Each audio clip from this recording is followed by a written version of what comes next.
Volgende op Diepe Waters. As jy so ongelukkig is, doen iets daaromtrent. Moenie op die kantlyn staan en mense wat proaktief is sleg sê nie. 'n Blinde man kan sien hoe toksiek pa is. Word wakker, Marco. My nuwe vernoot, dames en here, die nederigste man op aarde. Op 2 opkomende besigheidsterre.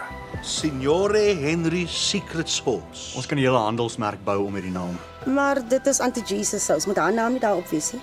Hy was nooit 'n groot aanhanger van gemmerbier nie.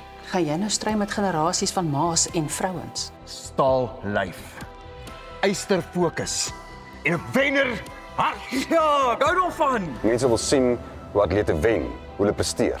En dis hoekom die Viljoen 5 so groot sukses was. Bly jy's wakker, maar ek's nog steeds bekommerd. Wat op aarde gaan aan? En kan nie met sekerheid sê nie. Hulle enigiets gevind? Nee, hulle het nog toetse, nog niks gekry nie.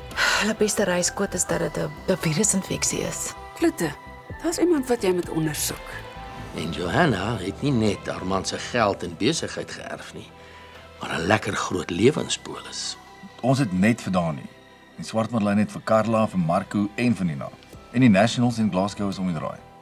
As die sous nie goed nie, gaan ons niks in die Kaap kan bekostig nie. Ons gaan nie verblyf kan bekostig nie, dan gaan ons in elk geval die kaartjie moet kanselleer. Dan mors ons geld.